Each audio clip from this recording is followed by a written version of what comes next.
Olá pessoal, sejam bem-vindos aí a mais uma videoaula, né? A respeito de banco de dados. Hoje nós vamos falar um pouquinho sobre alguns outros assuntos que são importantes na área de banco de dados, que seria, vou mostrar para vocês basicamente um dicionário de dados, que é um dos componentes, né, uma das documentações que podem ser geradas aí no processo de criação do nosso banco. E também vamos começar a falar um pouquinho sobre nosso modelo físico, né? Que é efetivamente já entrar então na linguagem SQL. Mas antes eu vou dar uma apanhadinha aqui, né? Uma introduçãozinha e falar um pouquinho sobre o assunto que nós vimos até agora. Então, vocês viram que à medida que a gente vai aprofundando no nosso projeto de banco de dados, a gente vai entrando, as coisas vão sendo simplificadas até de certo modo, né? Por quê? Porque quando a gente cria um modelo conceitual, a gente coloca um monte de coisas, né? Como nesse modelo que eu coloquei para vocês, como um desafio, né? Para vocês tentarem fazer aí um modelo lógico a partir desse modelo aqui.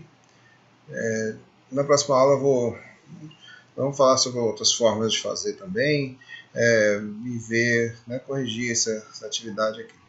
Mas olha só, então, o que acontece? Quando a gente cria, a gente costuma criar atributos, né, multivalorados, atributos compostos, né, como o caso aqui desse atributo aqui, né? Além de multivalorado, ele é composto, né?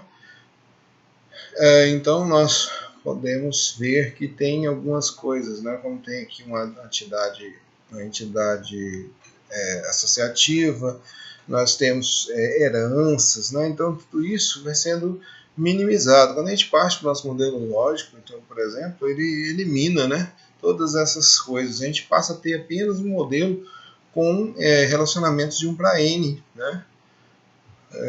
Então isso vai simplificar as situações aí para a gente, né? Vai simplificando até chegar à criação efetiva, né, do nosso modelo físico, que é a criação do nosso banco no servidor, no HD mesmo, né, numa máquina física. Vai estar muito mais simples o nosso modelo, que é exatamente o objetivo, é simplificar o modelo e agilizar o processo de busca futura, né, de recuperação desses dados. Então, quando a gente cria, quando a gente vai passar do modelo conceitual para o lógico, o ideal, né, é que a gente comece por tabelas que não tem n do lado, né? É uma boa tática de criação do nosso modelo. Por exemplo, aqui a disciplina, ela só tem 1, né? 0, 1 de um lado, 0 e 1 ou 1 do outro. Então, ou seja, essa disciplina aqui, ela é uma boa entidade para a gente começar a nossa conversão. Por quê? Eu colocaria lá a disciplina e os campos, né? Código disciplina, ou COD, né? Vocês viram lá que a gente pode mudar esses nomes desses atributos. Ementa conteúdo e pronto, acabou. Criou o modelo, né, a partir desse conceitual aqui. Curso, a mesma coisa, né? Vou colocar aqui, tem só um do lado e um também aqui relacionando com outra entidade. Então o que acontece? Eu vou criar o curso, a entidade curso, o código e nome lá. Então tranquilo, projeto a mesma coisa, né? Projeto que nem tem atributo, como a gente pode notar. Depois que a gente cria essas entidades que não tem N do lado, aí a gente começa a entrar nas que tem N, né? Nas que vão receber chaves estrangeiras, por exemplo. Então a gente tem que ver então como que nós vamos fazer esse processo aqui de conversão. Por exemplo, aqui o aluno está vinculado a somente um curso tem 0 ou vários alunos vinculados, né? Então nesse caso aqui a chave estrangeira vai para o lado do N, então tem que ter uma chave, né? O código do meu curso vai vir aqui para aluno, funcionando como chave estrangeira, referenciando o curso, né? E assim vai. Então basicamente seria esse, né, a criação do nosso modelo. E também depois, né, a gente vai aprofundando, criando aqui os nossos relacionamentos e trazendo as chaves estrangeiras para que haja uma vinculação, né? E depois de feito tudo isso, nós vamos ter que definir os tipos de dados desses atributos, né? Por quê? Porque quando a gente parte para o modelo lógico, aí já existe a figura dos tipos de dados que fazem parte do nosso modelo. Então, que tipo de dado é o melhor tipo para código? Que tipo de dado é o melhor tipo para ano e semestre? Que tipo de dado é o mais favorável para que eu coloque o nome do curso, a nota do vestibular, né? Então isso tudo tem que ser pensado, porque no nosso modelo lógico já tem que pensar como se fosse entrar já no modelo, né, já pensando um pouquinho já no modelo físico, em qual SGBD a gente vai armazenar esses dados aí. Então, pensando nisso, vou fazer um apanhadozinho geral rápido aqui sobre os tipos de dados do MySQL. Até aqui na documentação, né, nesse site devmysql.com doc.ref, né, manual de referência, barra 8.0, barra em numeric type syntax. Né. Então, na verdade, eu cliquei no numérico, por isso que está numérico. Na verdade, é aqui, ó, data types, né? Data types. Então, data types, ele tem os tipos de dados aqui. Como a gente pode ver nesse menu do lado, a gente tem tipos numéricos, tipos de data e tempo, né? String, tipos tipo de dados string e tipos de dados espaciais, né? Então vamos ver então os principais tipos, né? Os tipos de dados que são aceitos aqui no MySQL, porque a gente vai utilizá-los para criar o nosso modelo lógico lá, né? Então vamos lá. Olha só, tipos de dados numéricos. Nós temos alguns tipos, por exemplo, os inteiros, né? O inteiro tem vários tipos de inteiros, né? Tem o integer, int, que é o mesmo integer, olha só, vamos clicar aqui que a gente vai ver as explicações. Então, o que é o integer? O integer é um inteiro comum, né? É um inteiro normal, que a gente costuma dizer, né? Que pode ser também traduzido, né? Ou colocado lá quando a gente vai criar o nosso modelo lógico, colocado int lá em vez de integer, né? Colocar o nome completo. Então a gente vai colocar int, tá? No tipo. Então esse é o mais comum, né? Que a gente costuma mais colocar. Geralmente a gente coloca int lá para inteiro. Mas existem vários outros tipos de inteiro no MySQL. Por exemplo, a gente tem o tinyInt. tinyInt, ele o que diferencia eles é o tamanho do tipo de dado, né? Então, quando o inteiro ele ocupa 4 bytes de tamanho na memória, o tinyInt vai ocupar apenas 1 byte na memória, ok? Então, o que acontece? Isso faz com que ocupe menos espaço na memória, ocupe menos espaço no HD. Então, se for necessário, se não for necessário, a gente não usa tipos maiores do que o necessário. Né? Por exemplo, vai colocar o campo ano. Claro, tem já um tipo para isso, nós vamos ver. Mas se fosse o caso, né? A gente vai armazenar o ano de nascimento da pessoa. Não faz sentido eu colocar um int ou um big int, né, para isso. Se o small int cabe perfeitamente, né? Então, olha só, o tinyInt é o menor de todos os inteiros. Então, vai colocar lá tinyInt, né, o tipo dele, e ele vai aceitar então 1 byte, o valor mínimo de menos 128 e o valor máximo de 127. Isso se não colocar a notação unsigned. Unsigned. Esse unsigned, o que significa isso? Significa que não aceita valores menores de zero. Se você colocar lá unsigned no inteiro, né, no tipo, colocar tinyInt unsigned, então ele vai de 0 a 255, só aceita números positivos, ok? Então funciona assim. O small int ele vai ocupar 2 bytes, vai de menos 32.768 até 32.767. Se for um sign, vai de 0 a 65.535. O médium, então, tem essa extensão aqui, né? De menos, aí já começa na casa dos milhões aí, né? Menos 8.388.608 até 8.607. E se for um sign, ele vai até 16.777.215, né? Então esse é o valor que vai até o médio int. O inteiro normal, então ele pode ir desse número negativo aqui até esse positivo, ou se for um sign de 0 a 4 sei lá, nem sei, vamos ver aqui, milhões, bilhões, né? 4 bilhões, 294 milhões, 967.295. Né? Então esse já é um número bastante elevado, né? Então vai ter esse valor. Se for um número maior do que esse, por exemplo, a gente vai armazenar um CPF, né? Um CPF, olha só.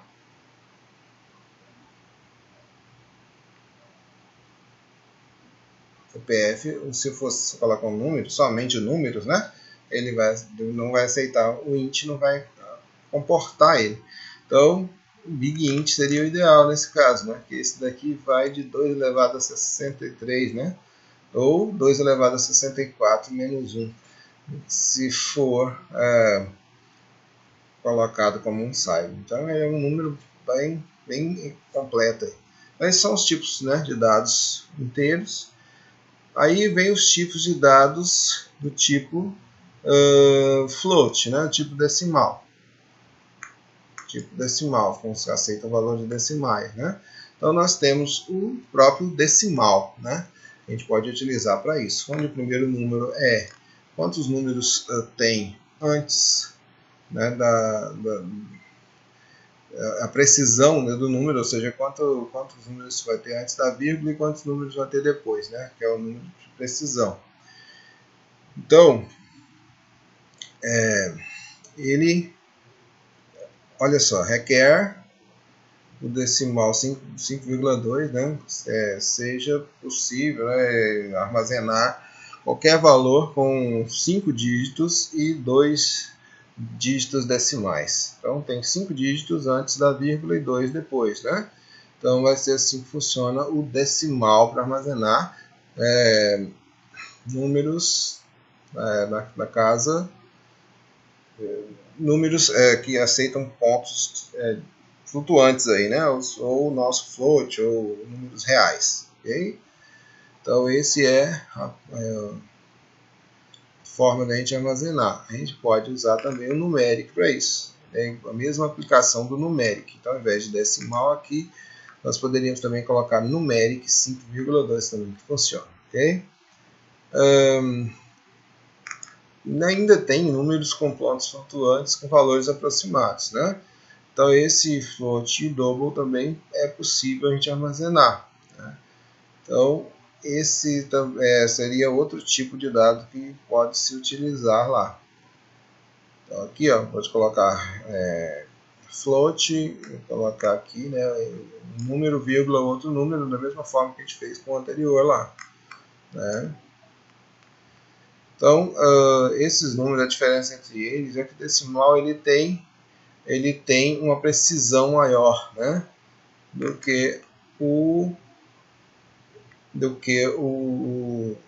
número float e double, né? A precisão é maior. Então, a precisão matemática, né? O decimal. Então, se precisar de uma precisão maior, vou usar o decimal, ok? Se não precisar, porque o double e o float existe um problema, né, de divisão de números binários que vai causar um certo nível de imprecisão nas contas relacionadas a contas com decimais, né, a contas com números com pontos flutuantes. Então, usar o decimal nesse caso é a melhor forma, né, ajuda melhor a obter valores mais próximos dos reais, né, mais próximos do que a gente quer realmente. Tá? Existem o bit, né, bit, valor que é um bit. Então, o bit ele vai ter valores entre 1 e 64 apenas, né? Então, o bit é a menor forma de tipo de dado que existe, é o menor tipo de dado que a gente tem, né, que aceita apenas um bit. Então, ele vai de 1 a 64, né, o valor dele. Tá nesse meio aí, ok?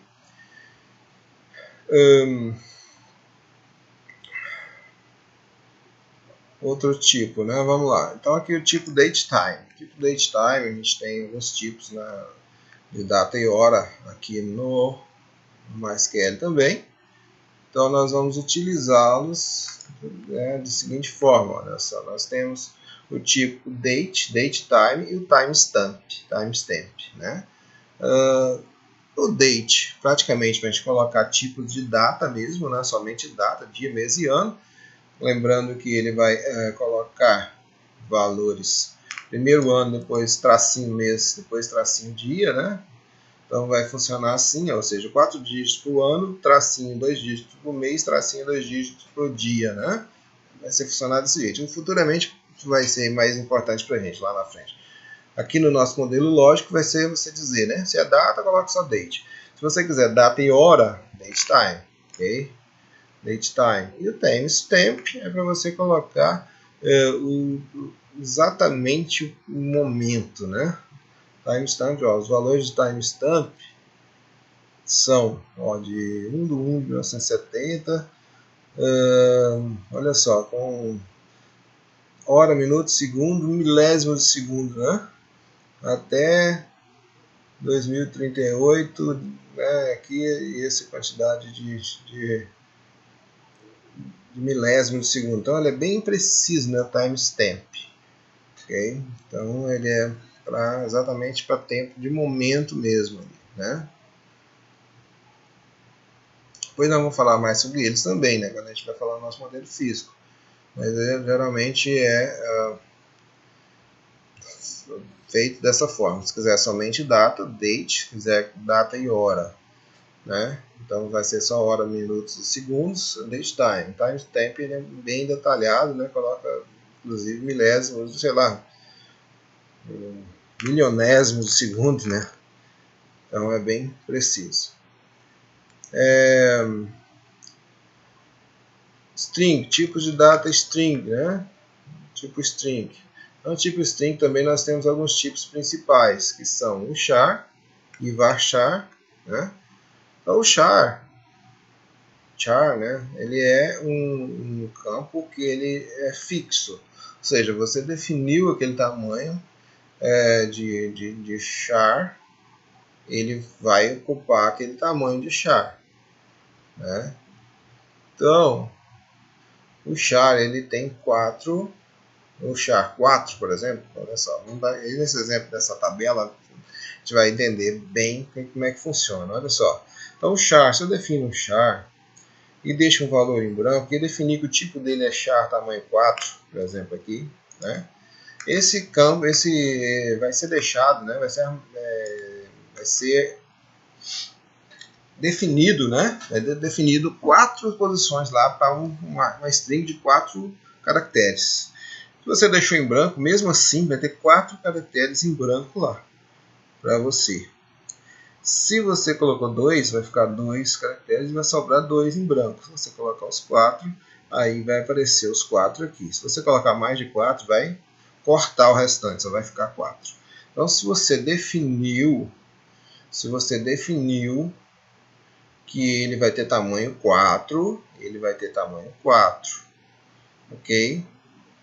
Então, ele requer 4 bytes de tamanho. Mesmo que você não utilize, ele requer 4 bytes de tamanho, ok? Já o varchar tamanho 4, o que acontece? Aqui é o tamanho máximo da string, vai ser 4, mas ele pode aceitar valores variáveis menores. Então, varchar vem de variable char, alguma coisa assim. Ou seja, uma variável é cadeia de caracteres variável. Então, se você deixou em branco, ele vai ocupar em branco, ou seja, vai ter um espaço em branco lá armazenado no seu banco de dados. Você vai ocupar apenas 1 byte. Note que se eu deixar em branco, se for char 4, vai ocupar 4 bytes do mesmo jeito, né? Se for no varchar, vai ocupar apenas 1 byte. Se você colocar 2, vai ocupar 3 bytes, mas vai ter 2 caracteres apenas lá armazenados no seu banco. Se você colocar 5 bytes, se você colocar 4 bytes, ele vai ocupar os 4 e vai ocupar 5 bytes da memória, porque ele precisa de 1 byte para controlar essa questão do tamanho variável, né? Ele é um pouquinho mais de espaço, mas tem uma vantagem de você poder colocar valores menores. Então, basicamente o que funciona? Se você sabe exatamente o valor, o tamanho da string que você vai armazenar, coloca char. Se você não sabe o tamanho exato, coloca um tamanho máximo ali e aí nesse meio fica. Por exemplo, uma boa ideia seria, por exemplo, o nome, né? O nome de uma pessoa pode ter um nome com, sei lá, 10 caracteres, né? Vamos supor, e pode ter nomes aí sei lá, de 30 caracteres. Então você vai colocar aí um tamanho que cabe qualquer tamanho de nome, né? Ou pelo menos um nome bem grande, né? Sei lá, 50 caracteres, não sei, ou mais, ou 100 que seja, né? Mas aí quando a pessoa colocar lá o nome dele, se tiver apenas 30 caracteres, só vai ocupar espaço, então, na memória de 30 caracteres. Então o tipo vai achar, ele acaba sendo melhor quando você não sabe o tamanho exato das string que você vai armazenar, ok? Aí tem valores binários também que eu posso armazenar, né? Eu posso armazenar no banco de dados, que é tratado como string, na verdade são valores binários. Valores binários geralmente são utilizados para armazenar arquivos, né? Armazenar arquivos, imagens e outras coisas. Um desses arquivos tipos binários é o blob, né? O blob nós vamos colocar para quando quiser armazenar tipos de dados, armazenar imagens ou arquivos binários, né? Armazenar isso no banco. Então, se eu for utilizar, eu vou ter que utilizar o blob para isso, o tipo blob. Tá? Depois nós vamos poder, né, quem sabe, falar um pouquinho mais sobre eles para frente, mas é importante que vocês saibam. E o blob também tem subtipos, né? Tem o tiny blob, blob normal, medium blob e long blob. Então, dependendo do tamanho da imagem que você quer armazenar no banco, você pode utilizar algum desses aqui. Tá? Ele ocupa bastante espaço, né, da memória, então algumas pessoas nem recomendam armazenar imagens em banco, né? Armazenar em locais separados, um arquivo, né, separado, e naquele campo você vai armazenar apenas o local onde está o arquivo, né? Seria uma prática interessante por causa do tamanho muito grande, né, de imagens, quando a gente armazena imagens. Outro tipo bem comum é o enum. O enum ele é um string, só que ele vai ser um string que tem valores já pré-definidos, né? Pré-definidos. Então você vai definir alguns tipos, alguns valores padrões, né? Então aqui tem um exemplo aqui de um enum, por exemplo, size. Criou uma tabela do tipo, né, camisetas, nome baixar 40 e size enum. Olha só, então ele colocou o enum e aí dentro do parênteses coloca quais os valores possíveis para o enum. X small, né, XP é menor, né, pequenininha, muito pequena, pequeno, médio, larga, grande, né, ou muito grande, o GG no caso, né. Então se fosse Brasil seria PP, P, M, né, GGG, por exemplo, né?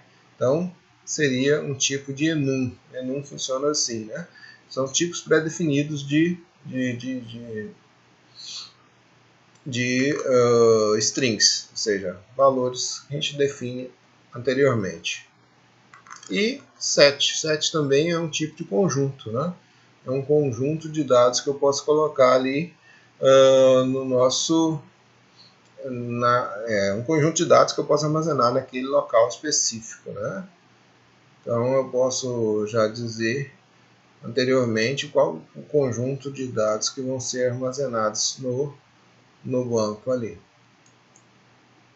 Depois nós vamos falar um pouquinho sobre esse tipo de conjunto melhor. Mas o mais comum mesmo então do tipo string é char, varchar, né, e enum, né, que seriam os tipos mais comuns de string. No caso dos numéricos, seria o int, às vezes um small int ou um tiny int, né,